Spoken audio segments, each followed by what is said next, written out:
오늘 말씀을 보면 예수님께서 성전을 깨끗하게 하는 장면이 오늘 우리가 읽고 있는 요한복음 2장 후반부에 나오는 말씀입니다. 흔히 이를 가리켜 성전 정화 사건이다 그렇게 이야기하는데, 이 사건은 4개 복음서 모두 기록되어 있는 사건 중에 하나입니다. 예수님께서 하나님의 성전을 너무나 소중하게 생각하셨고 사랑하셨습니다. 그래서 하나님께서 기도하는 곳이다 그렇게 만들어주신 성전이 장사꾼의 소굴이 되시자 몹시 분노해서 견딜 수 없었습니다. 장사꾼의 소굴을 만들어버렸던 그들을 예수님이 다 쫓아내 버렸습니다. 노끈으로 채찍을 만들어서 그곳에는 양과 염소와 비둘기도 다 성전 밖으로 내몰아버렸습니다. 사람들은 예수님의 행동이 이해할 수 없었습니다. 지금까지 알고 있었던 예수님의 모습하고는 달랐을 것이 분명합니다. 서기관들과 바리새인들은 드디어 내가 이 예수를 넘어뜨릴 수 있는 빌미를 찾았다라고 좋아했을지도 모릅니다. 여러분, 예수님의 제자들도 이 예수님의 모습을 바라보고 깜짝 놀랐을 것이 분명합니다. 그들의 마음속에 이렇게 생각했다고 성경은 기록하고 있어요. 17절에 보면 주의 집을 향한 열정이 나를 삼킨 것이다 라는 예언이 생각났다는 거예요. 제자들의 마음이 놀란 것이죠. 예수님이 저렇게 하시면 큰일 날 텐데 이런 걱정이 들기 시작했던 것 아니겠습니까? 여러분, 한번 생각해 보시기 바랍니다. 장사하는 사람들이 한둘이 아니었을 것입니다. 그리고 그곳에서 장사하는 사람들은 그곳에서 오랜 시간 동안 잔뼈가 굵었던 토박이들이라 말할 수 있지 않겠습니까? 그런데 어느 날 낯선 청년이 나타나서 그들이 장사하는 그것을 다 엎어버리고 양들을 쫓아버렸다라고 하는 것입니다. 장사하는 마음이 얼마나 화가 나고 불이 났겠습니까? 아마 당장이라도 예수님한테 달려들게 되면 큰 봉변이 일어날 수 있는 상황이지 않겠습니까? 위험한 상황일 수도 있는 거예요. 그래서 제자들이 깜짝 놀란 거고 어찌할 바를 몰라 당황했다는 것 아니겠습니까? 그렇다면 왜 예수님께서 이렇게 과해 보이는 행동을 하신 걸까요? 지금까지 우리가 알아왔던 예수님과는 전혀 다르게 이렇게 과하게 조금은 난폭한 행동을 예수님께서 보여준 것일까? 여러분들 한번 16절에 같이 한번 읽어보도록 하겠습니다. 16절 말씀입니다. 시작. 이것을 여기서 가져가라. 내 아버지의 집으로 장사하는 집을 만들지 말라 하시니, 여러분, 예수님께서 이렇게 화를 내신 이유는 단 한 가지였습니다. 하나님께서 성전을 기도하는 집이라 허락하셨음에 그 하나님의 성전을 강도의 소굴로 만들었기 때문에 예수님은 그것을 보고 참을 수 없었던 거예요. 하나님의 거룩한 성전이 도둑들의 소굴로 몰락해버린 것을 바라보면서 견딜 수 없을 만큼 그 마음에 분노가 일어났다는 것 아니겠습니까? 그것이 예수님의 마음이었어요. 예수님의 분노였어요. 예수님이 견딜 수 없었다라고 하는 것입니다. 저는 이 16절의 말씀을 바라보면서 정말 예수님이 하나님의 성전을 소중히 여기는구나, 정말 예수님이 하나님의 성전을 사랑했구나 생각하게 됩니다. 그리고 나서 우리도 예수님처럼 하나님의 전을 소중히 여기면 얼마나 좋을까. 예수님이 하나님의 성전을 사랑한 것 같이, 그 하나님의 성전에서 하나님의 뜻이 이루어지기를 바란 것 같이 우리 마음 가운데 그런 거룩한 소망이 있으면 얼마나 좋을까. 우리 비체교회 성도 여러분, 여러분들도 예수님처럼 하나님의 성전을 사랑할 수 있게 되길 주님의 이름으로 축복합니다. 여러분, 이것은 단지 건물을 사랑하라는 이야기가 절대 아닙니다. 단지 사람들이 모이는 이 공간을, 건물을 사랑하는 것이 아니라 하나님께서 우리에게 허락하신 기도의 집을 사랑하라라고 하는 것이죠. 하나님께서 우리에게 허락하신 하나님의 영광이 머무는 곳, 하나님께서 하나님의 뜻을 이루는 장소, 예수 그리스도께서 핏값으로 사신 하나님의 교회를 마땅히 우리가 사랑하고 그것을 위해 기도하는 사람들이 되어야 되는 것 아니겠습니까? 두 번째, 또 한 가지 생각하게 되는 것은 오늘 말씀을 보면서 우리도 이렇게 예수님처럼 거룩한 분노를 가질 수 있을까? 그런 생각인 겁니다. 우리도 하나님의 성전이 무너진 것을 바라보면서, 하나님의 성전이 전락해 가는 것을 바라보면서 우리도 그렇게 분을 낼 수, 화가 날 수 있을까라고 하는 거예요. 여러분, 사람이 무엇 때문에 화나는가를 보면은 그 사람이 어떤 사람인지 쉽게 알 수 있습니다. 작고 사소한 것에 화를 내는 사람은 분명 속이 좁은 사람이 틀림이 없습니다. 세상 사람들과 비교해서 갖지 못하는 것 때문에 분내는 사람들이 있습니다. 세상 사람들과 비교해서 더 높아지지 못하는 것 때문에 화나는 사람들이 있습니다. 그런 사람들은 그것밖에 되지 못하는 사람임에 틀림이 없습니다. 또 때로 우리가 정말 화가 날 일임에도 불구하고 화를 참는 사람도 있습니다. 아니 분노해야 할 일임에도 불구하고 분노하지 못하고 그냥 조용히 지나가는 경우도 있다라고 하는 것이죠. 무엇인가 잘못된 거죠. 정말 화내야 될 때 화를 내지 못하고 화내지 않아야 될 일인데 화를 내는 모습이 우리들의 연약한 모습 아니겠습니까? 여러분 묻고 싶은 거예요. 여러분은 무엇 때문에 화를 내는 사람입니까? 여러분은 무슨 일을 만나면 속상하고 무슨 일 때문에 분이 나는 사람입니까? 사람들에게 상처받고 사람들이 여러분을 인정해주지 않으면 그것 때문에 분이 나고 화가 나고 그것 때문에 분을 내는 것 아니겠습니까? 내가 아끼던 옷에 무엇 하나 묻으면 그것 때문에 묻힌 사람에게 화를 내는 것이 우리의 모습 아닙니까? 정말 우리가 화를 내는 것을 들여다보면 정말 우리가 좁은 사람이고 연약한 사람이고 정말 세상 사람들과 다를 것 없는 똑같은 사람이라는 것이 드러나고 있는 것 아니겠습니까? 오늘 예수님을 보시기 바랍니다. 예수님께서 화가 나는 것을 저는 본 적이 없습니다. 그런데 오늘 성경에 유일하게 예수님께서 분을 내는 장면이 기록되어 있는 거예요. 그래서 제자들도 당황한 겁니다. 예수님께서 한 번도 화낸 적이 없는데 어떻게 예수님이 이렇게 분을 내고 화를 내는 것일까?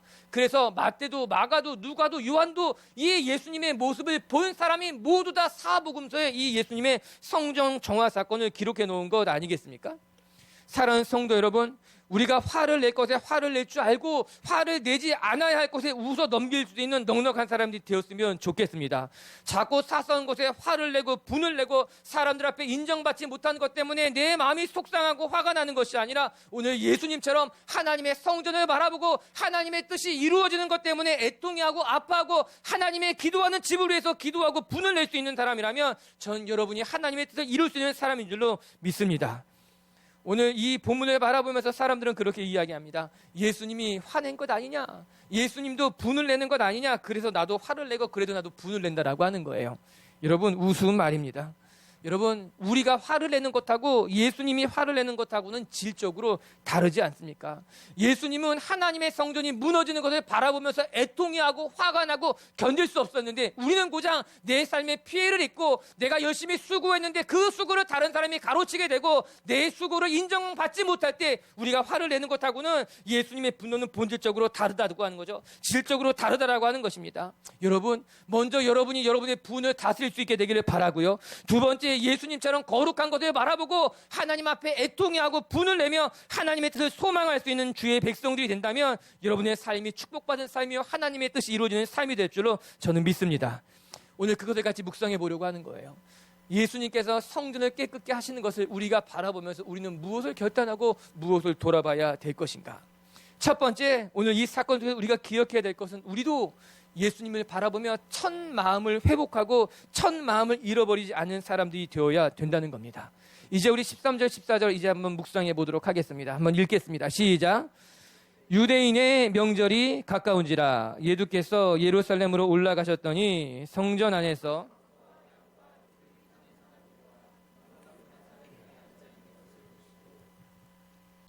유대인의 유월절이 가까운지라 예수님께서 유월절을 지내기 위해서 예루살렘으로 올라가신 것 아니겠습니까? 해마다 유월절이 되면 이스라엘 사람들은 예루살렘에 모였습니다. 율법에 따르면은 12세 이상의 남자들은 성전에 올라가서 유월절 제사를 지내야만 했습니다. 그래서 이 시기에 예루살렘은 수없이 많은 사람들로 인산인해를 이루었다고 합니다. 어떤 역사가의 기록에 따르면은 이 유월절 시즌이 되게 되면은 약 200만 정도의 사람이 예루살렘에 모였다라고 하는 거예요. 우리가 상상했던 것보다 훨씬 더 많은 사람들이 예루살렘을 찾아왔고 예루살렘에 모여 있었던 것 아니겠습니까? 그러면 왜 성전에서 소와 양과 비둘기를 팔고 사는 사람들이 있었을까요? 여러분, 유월절이 되면은 제사 드리러 올 때 그냥 오는 것이 아니라 다 자기가 키우던 가장 값지고 흠이 없는 양이나 소나 비둘기를 가지고 예루살렘에 찾아와 제사를 드려야만 했습니다. 그것이 율법이었다라고 하는 거죠. 한번 생각해 보시기 바랍니다. 사람들만 해도 200만이라고 하는 수없이 많은 사람들이 모였는데 그들이 각자 자기가 제사 지낼 양과 염소와 비둘기를 가지고 왔다면 얼마나 그곳이 정신없을 만큼 소란했겠습니까? 난리가 났을 겁니다. 정신없이 아주 복잡했을 것이 분명합니다.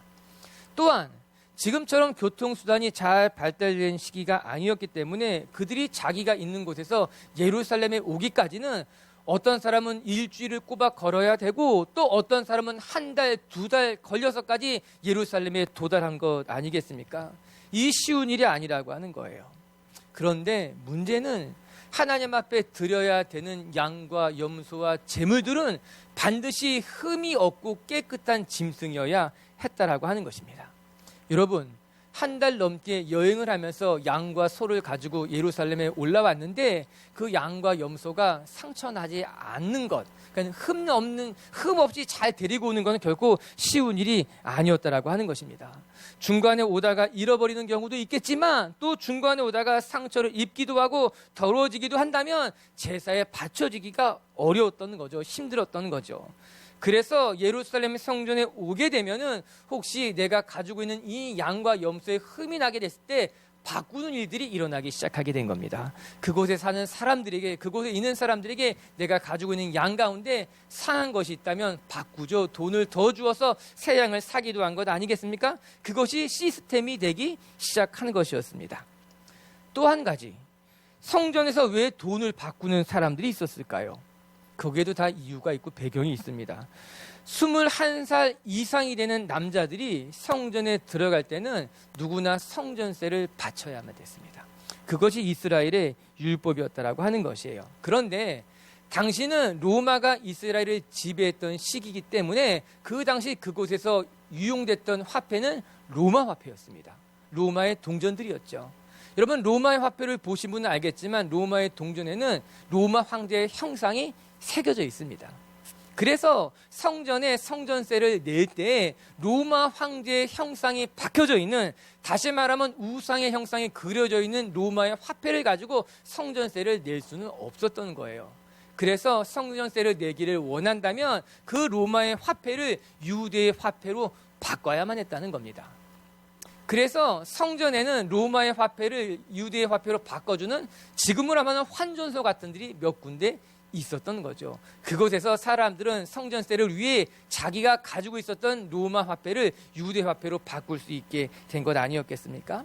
처음에는 좋은 의도로 시작됐을지 모르지만 점점 시간이 지나면서 사람들이 환전을 해주면서 이유를 받기 시작했겠죠. 처음에는 조금만 받았지만 그것이 장사가 된다는 것을 알면서부터 점점 사람은 더 비싸게 환전하기 시작했던 건 아니겠습니까? 아마 시끄러워졌을 것이 분명합니다. 어떤 사람들은 왜 이렇게 비싸게 받느냐 이야기하는 사람들도 있었겠고요. 어떤 사람은 내 양이 더 큰데 이렇게 조그만 양으로 바꿔주느냐 이야기도 있었겠고요. 어떤 사람들은 그만하자고 그렇게 소리치고 싸우는 사람들이 있었을 것도 보지 않아도 분명한 사실 아니겠습니까? 한마디로 말하면 이 성전이 기도하는 곳이 아니라 정말 시장터 같았을 것이 분명합니다.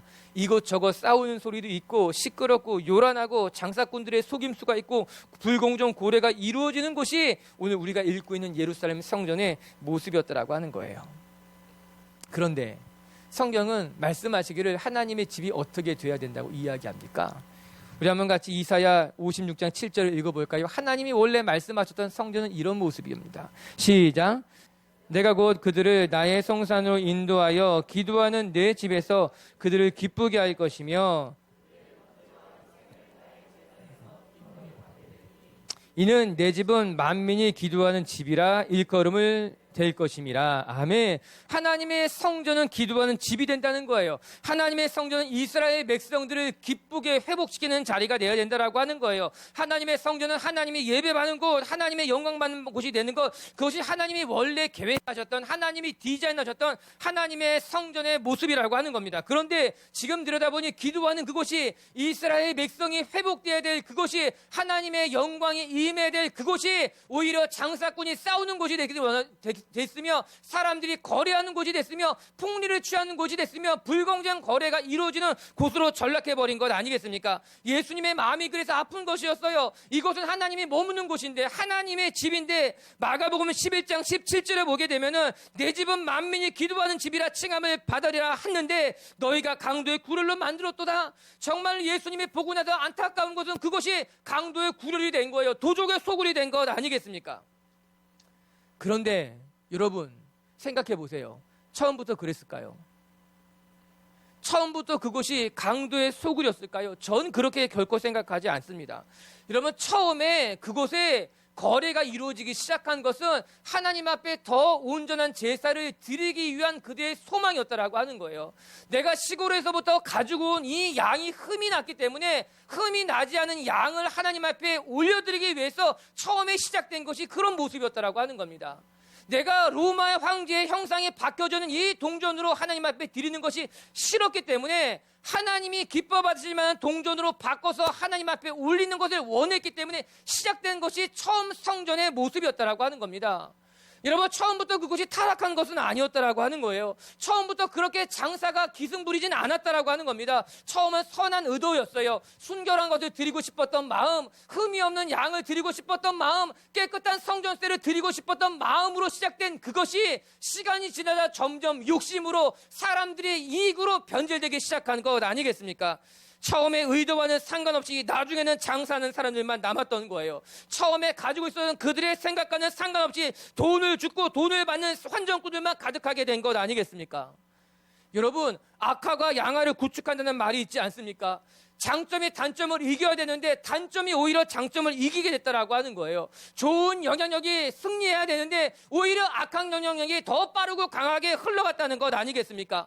오늘 예루살렘 성전의 모습이 바로 그랬다라고 하는 거예요. 좋은 의도, 좋은 계획, 좋은 마음은 다 사라진 채 악한 사람들이 갖고 있었던 욕심, 장사, 속임수, 거래만이 남은 소굴로 변해버렸다는 겁니다. 그러면 이제 우리들의 모습을 돌아볼 차례입니다. 여러분, 우리도 처음에는 선한 마음으로 시작한 것들이 어느새 시간이 흐르자 첫 마음은 잃어버린 채 형식만 남은 신앙을 갖고 있지는 않습니까? 분명 처음에는 순수한 마음으로 순수한 의도로 시작했는데 시간이 지나가면 점점 내 마음이 딱딱하게 굳어졌고 내 주변에서 일어나는 모든 것을 삐딱하게만 바라보는 그런 목이 굳은 백성으로 변해버린 건 아니겠습니까? 여러분, 신앙을 시작하는 사람들 가운데 처음부터 나쁜 마음을 가지고 신앙을 시작하는 사람들은 아무도 없습니다. 처음 신앙을 시작한 사람들은 누구나 선한 마음을 가지고 신앙을 시작하는 것 아닙니까? 좋은 의도, 하나님을 사랑하는 마음, 내가 이 믿음을 가지고 세상을 이기겠다고 하는 선한 마음으로 다 신앙을 시작하게 됩니다. 그런데 시간이 지나자 좋은 의도가 변하기 시작하게 되는 거예요. 좋은 마음을 품고 시작했지만 사람들에게 상처를 받으니 사람에게 상처를 주게 된다는 거예요. 세상살이가 너무 고단하니까 교회에 와서 세상의 법칙이 교회 안에 흘러온 것 아니겠습니까? 그래서 선한 마음을 잃어버리게 되는 거예요. 선한 의도를 놓쳐버리게 되는 거예요. 점점 마음은 딱딱하게 굳어져 가고 상처받은 대로 다른 사람에게 상처를 주게 되는 것이에요. 그래도 교회의 모습이 변질되는 것 아니겠습니까? 전 사울이 생각났어요. 신약 시대에 나온 사울 말고 구약 시대 때 나타나는 이스라엘의 초대왕 사울이 생각났어요. 여러분, 사울은요, 누구보다도 이스라엘 백성 가운데 하나님 보시기에 귀한 사람이 사울이었어요.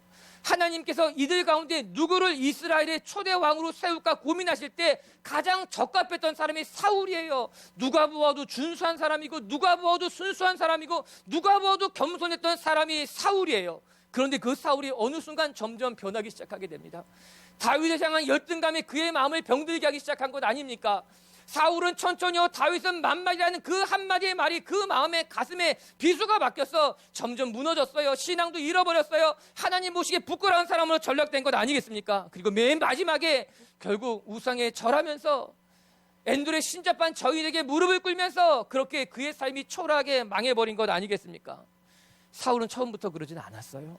사울은 처음에 순수한 사람, 깨끗한 사람, 겸손하고 귀한 사람이었는데 어느 순간 점점 그의 삶 가운데 선하고 순수하고 아름다운 것을 잃어버린 채 딱딱한 마음을 가진 사람으로 굳어져 버리고 전락해 버린 건 아니겠습니까? 오늘 본문으로 다시 되돌아 보십시다. 사랑하는 성도 여러분, 예수님께서 이 예루살렘 성전을 깨끗하게 바꾸시는 것 같이 오늘 우리 마음 가운데 첫 마음, 처음의 순수함을 잃어버렸다면 그 순수한 시절로 되돌아가기를 결단하는 하나님의 사람들이 되길 주님의 이름으로 축복합니다. 처음 주셨던 그 순수한 마음으로, 처음 신앙을 시작했던 그 깨끗한 마음으로, 처음 하나님을 사랑했던 그 순수한 열정으로 되돌아간다면 하나님은 여러분의 삶을 통해 선하고 아름다운 일을 이루게 될 줄로 저는 믿습니다. 두 번째, 오늘 말씀을 통해 또 깨닫게 되는 건, 그러면 어떻게 하면 좋습니까? 내 마음이 딱딱하게 굳어 있는데, 내가 열정을 잃어버리고 순수함을 잃어버리고 이렇게 내 마음이 딱딱하게 굳어갔는데 그럼 어떻게 하면 좋습니까? 오늘 15절과 16절 이제 한번 묵상해 보십시다. 15절과 16절입니다. 시작. 노끈으로 채찍을 만드사 양이나 소를 다 성전에서 내쫓으시고 돈 바꾸는 사람들의 돈을 쏟으시며 상을 엎으시고 비둘기 파는 사람들에게 이르시되 이것을 여기서 가져가라. 내 아버지의 집으로 장사하는 집을 만들지 말라 하시니, 예수님께서 성전에서 일어나는 일들을 바라보고 기가 막히신 것이었어요. 그래서 노끈으로 채찍을 만들어서 양이나 염소나 비둘기를 성전에서 다 쫓아내버렸다고 하는 겁니다. 여러분, 오해하면 안 돼요. 예수님이 채찍을 만들어서 사람을 때리지 않았습니다. 이거 오해하기 쉬운 부분, 사람 때린 것이 아니라 그곳에 있었던 양이나 소나 염소를 성전에서 몰아내기 위해서 채찍을 만들어 그들을 몰아내신 것이에요. 여러분, 16절에 보면요, 이것을 여기서 가져가라 이렇게 말했다라고 하는, 예수님이요 난폭한 건 아니었어요. 분이 났지만, 화가 났지만 예수님이 우리가 생각을 난폭하게 한 것이 아니라 예수님은 거룩한 분노를 그들에게 보이신 거예요. 성전 안에 가득했던 짐승들을 바깥으로 내모는 곳이었어요. 그것은 기도하는 곳이기 때문이었어요. 그곳에서 일어나고 있는 장사치대 장사판을 다 엎으신 것이었어요. 그런데 저는 16절을 묵상하면서, 여러분 16절에 뭐라고 나옵니까? 내 아버지의 집으로 장사하는 집을 만들지 말라라는 이 말씀을 보면서 분노하는 예수님이 보이는 것이 아니라 포기하지 않으시는 예수님이 보이기 시작한 거예요. 노끈으로 채찍을 만들어서 짐승을 내쫓아내시는 예수님을 바라보면서 화가 나면서 견딜 수 없어하는 예수님이 보이는 것이 아니라 어떻게 해서든지 하나님의 집을 깨끗하게 회복하고자 하는, 하나님의 집을 기도하는 집으로 만들고자 하는 예수님의 간절한 모습이 보이기 시작했다라고 하는 것입니다. 여러분, 예수님은 분이 나서 그곳을 멸망시키려고 했던 것이 아니라 예수님은 잘못된 것을 바로잡기를 간절히 원했다라고 하는 거예요. 기도하는 사람으로 가득 차야 될 그곳에 짐승들로 가득 차 있었기 때문에 그곳을 기도하는 사람들로 채우기를 원했다라고 하는 거죠. 장사꾼들이 아니라, 욕심으로 가득 찬 이익을 남기는 사람들이 아니라 기도하는 사람으로 채우길 원했던 그 간절함이 보이기 시작했다라고 하는 것입니다. 여러분, 그것이 예수님이 보여준 모습이었어요. 예수님은 그들을 멸하는 것이 아니라, 그들에게 분을 내려고 하는 것이 아니라 예수님은 그들을 회복하고자 하는 간절함, 그들을 다시 살리고자 하는 간절함이 많았다는 겁니다. 여러분, 우리가 엊그저께 금요일 밤 기도회 때 요나서를 묵상하지 않았습니까? 우리가 잘 알고 있는 것 같이 요나는 하나님의 말씀을 피해 다시스로 도망가는 배를 타게 됩니다. 하나님은 분명히 요나에게 나타나셔서 말씀했어요. 너는 니느웨로 가서 하나님의 말씀을 전하라. 그러나 요나는 니느웨를 가지 아니하고 니느웨와 정 반대 방향이었던 다시스를 향해 도망가기 시작한 건 아니겠습니까? 그런데 바로 그때 성경에는 무엇이라고 말합니까? 하나님께서 요나를 돌이키게 하기 위해서 큰 바람을 준비해 놓았다고 이야기하는 거예요. 또한 1장 마지막 절에 가게 되면은 하나님이 요나를 돌이키게 하기 위해서 큰 물고기를 준비해 놓았다 하는 것 아니겠습니까? 그리고 결국 하나님께서 도망간 요나를 회심시켜서 다시 니느웨로 떠나가게 하는 것이 요나서의 결론인 것이겠죠. 여러분, 우리는 우리의 말을 듣고 배반한 사람들에게는 배신감을 느끼게 됩니다. 여러분, 우리 같으면요, 큰 바람을 준비해서 그냥 혼쭐나게 했을 거예요. 우리는 큰 물고기를 준비해서 잡아먹게 했을 거예요. 나쁜 놈이라고, 내 말을 배반했다고, 어쩌면 그럴 수 있느냐고. 그러나 하나님은 전혀 달랐다라고 하는 거예요. 하나님은 배반한 요나, 또 도망간 요나를 버리는 것이 목적이 아니라 요나를 다시 회복시키는 것, 요나에게 다시 사명을 주는 것, 다시 요나가 하나님의 백성으로 거듭 태어나는 걸 원했다라고 하는 겁니다. 오늘 말씀으로 되돌아가보면, 오늘 예수님은 무너진 예루살렘 성전을 포기하는 것이 아니라, 장사꾼으로 가득 찬 예루살렘 성전을 포기하는 것이 아니라 그 성전을 다시 기도하는 곳으로 만들기를 원하는 것이 예수님의 마음인 거죠.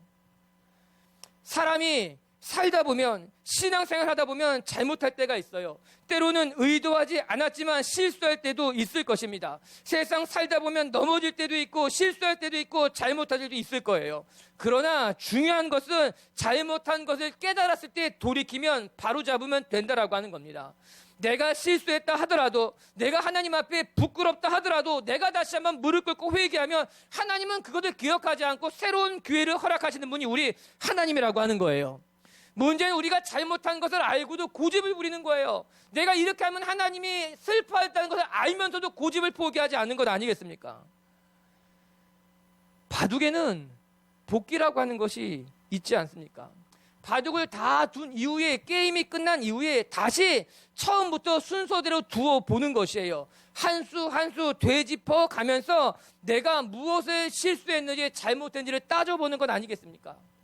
바둑을 두는 사람에게는 이 복기가 너무너무 중요하다라고 하는 거예요. 내가 어떤 지점에서 실수한 것인지, 내가 어떤 지점에서 무엇을 잘못 생각한 것인지 알아야지만 성장할 수 있다는 거죠. 다시 지지 않게 되는 것 아니겠습니까? 우리 자신도 우리가 어디에서 넘어졌는지, 우리가 무엇 때문에 상처를 받았는지, 어떤 사건이 우리 마음을 딱딱하게 굳게 만드는 것인지, 내 안에 약점은 무엇이고 내 안에 아킬레스건은 무엇인지, 내가 어디에서부터 떨어져 나갔는지를 알아야지 돌이킬 수 있다라고 하는 거예요. 요한계시록 2장 4절과 5절의 말씀은 이렇게 써 있습니다. 한번 같이 읽어봐요. 시작. 그러나 너를 책망할 것이 있나니 너의 처음 사랑을 버렸느니라. 그러므로 어디서 떨어졌는지를 생각하고 회개하여 처음 행위를 가지라. 만일 그리하지 아니하고 회개하지 아니하면 내가 내게 가서 내 촛대를 그 자리에서 옮기리라. 여러분, 에베소 교회에 뭐라고 말합니까? 내가 어디에서부터 떨어져 나갔는지, 내가 어디에서부터 잘못했는지, 내가 무엇 때문에 상처를 받고 무엇 때문에 무너졌는지를 알고 그 자리로 돌아가서 다시 회복하라고 말씀하는 건 아닙니까? 여러분, 우리 신앙에도 복기가 필요하다라고 하는 거예요. 내 안에 연약한 것이 무엇인지, 내가 무엇 때문에 실수하고 무엇 때문에 넘었는지를 알아야지만 다시 하나님 앞에 되돌이고 돌이킬 수 있는 것 아니겠습니까? 여러분, 오늘도 주님께서 성전을 정화하시기를 원하십니다. 오늘 이곳에 오셔서 이 성전을 정화하실 뿐만 아니라 여러분 한 사람 한 사람의 성전을 정화하고 깨끗하게 하는 것으로 말미암아 다시 우리를 하나님의 백성으로 삼으시기를 원한다라고 하는 것이죠. 실수하는 것도 괜찮아요. 여러분, 실수하는 건 나쁜 게 아니에요. 정말 나쁜 것은 실수하고서도 고치지 않는 것이 정말 나쁜 것이라고 하는 거죠. 모르고 행하는 것보다 더 나쁜 것은 알고도, 내가 잘못인지도 알고도 고치지 않는 것이 정말 나쁜 것 아니겠습니까? 문제는 우리가 고집스럽다는 거예요. 고치기를 싫어한다라고 하는 거예요. 끝까지 고집을 부리는 것이 우리의 어리석은 모습 아니겠습니까? 사랑하는 미체교회 성도 여러분, 첫 마음을 잃어버렸다면, 첫 순수함을 잃어버리고 눈물을 잃어버리고 기도를 잃어버렸다면 그 자리에서 다시 무릎 꿇고 하나님의 마음을 회복하고 다시 돌이킬 수 있는 하나님의 사람들이 되십시오. 아멘. 하나님께서는 우리를 맞이하시고 우리 가운데 새로운 영을 부으실 줄로 저는 믿습니다. 하나님이 새 마음을 우리에게 주사 딱딱한 것을 걷어내시고 부드러운 마음으로 하나님의 나라를 바라보게 할 줄로 믿습니다. 오늘 설교 제목이 성전을 깨끗하게 하라 아니겠습니까? 우리 교회는 매주 토요일 저녁이 되면은 성도들이 다 같이 모여서 교회 청소를 하게 됩니다. 어제도 성도들이 다 같이 모여서 교회 청소를 하면서 설교 제목을 다시 묵상했어요. 아, 정말 우리에게 하시는 말씀이구나. 성전을 깨끗하게 하라. 여러분도 성전을 깨끗하게 하라. 여러분, 우리가 토요일마다 모여서 교회를 청소하는 데는 이유가 있는 거예요. 그냥 더럽고 그냥 정리되지 않는 것을 정리하는 것, 그것이 중요한 것이 아니라 더 중요한 것은 우리가 첫 마음을 잃어버리지 않게 해달라고 하는 거예요. 우리는 청소하면서 하나님, 우리가 첫 마음을 잃어버리지 않게 하여 주시옵소서. 교회 구석구석 청소하면서 우리가 처음 시작할 때 그 첫 마음을 놓치지 않도록, 눈에 보이는 것만 치우고 정리하는 것이 아니라 우리 성전이, 우리 교회가 높아진 것 있다면 그것을 낮게 되길 원하고, 우리 교회가 교만해진 것이 있다면 더 겸손해질 수 있게 되길 원하고, 우리 교회가 만약 첫 마음을 잃어버렸다면 다시 첫 마음으로 돌아가게 해달라는 마음으로 청소하는 것이 우리가 토요일마다 모여서 하는 일 아니겠습니까? 맞는 거예요, 여러분. 눈에 보이는 것은 중요하지 않아요. 눈에 보이는 것 조금 정돈하는 것 이상의 의미를 갖고 있는 것 아니겠습니까?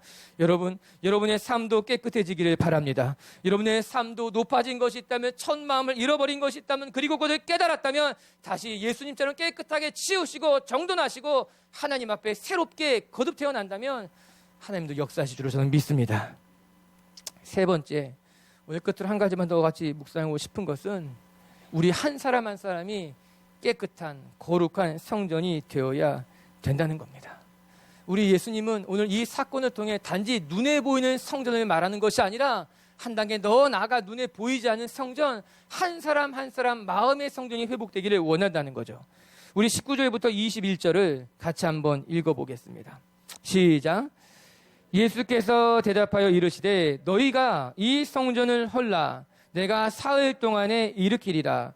유대인들이 이르되 이 성전은 46년 동안 지어졌거늘 내가 3일 동안에 일으키겠느냐 하더라. 그러나 예수는 성전된 자기 육체를 가리켜 말씀하신 것이라. 아멘. 그것을 바라보던 사람들에게 예수님이 이야기합니다. 너희가 이 성전을 허물어라. 그러면 내가 4일 만에 다시 짓겠다라고 하는 것이에요. 유대인들은 이 말씀을 전혀 이해할 수 없었습니다. 우리가 46년 동안 이제 겨우 지어놓았던 이 성전을 어떻게 단 3일 만에 짓겠느냐라고 하는 것이에요. 그러나 그것은 예수님의 말씀을 전혀 이해하지 못한 것이죠. 예수님은 눈에 보이는 성전을 말하는 것이 아니라 예수님 자신을 가리키는 것이었어요. 그리고 사람들은 예수님이 죽은 후 장사한 후 4일 만에 다시 부활하게 되자 비로소 이때 하신 말씀이 예수님을 가리키는 말씀이고, 눈에 보이는 성전을 말하는 것이 아니라 눈에 보이지 않는 성전을 가리키고 있다는 것을 깨닫게 된 것 아니겠습니까? 우리 빛의교회 성도 여러분, 눈에 보이는 성전이 중요한 것이 아니라 눈에 보이지 않는 성전이 중요해요. 예수님께서 다시 세우고자 하셨던 성전은 헤롯 대왕이 세웠던 눈에 보이는 성전이 아니라 예수님이 성전이 되시는 눈에 보이지 않는 성전을 예수님이 원했다는 거예요. 오늘 우리 한 사람 한 사람이 거룩한 성전이 되기를 예수님은 바랬다라고 하는 거죠. 고린도전서 3장 16절을 큰 목소리로 읽어봅니다. 시작. 너희는 너희가 하나님의 성전인 것과 하나님의 성령이 너희 안에 계시는 것을 알지 못하느냐. 아멘.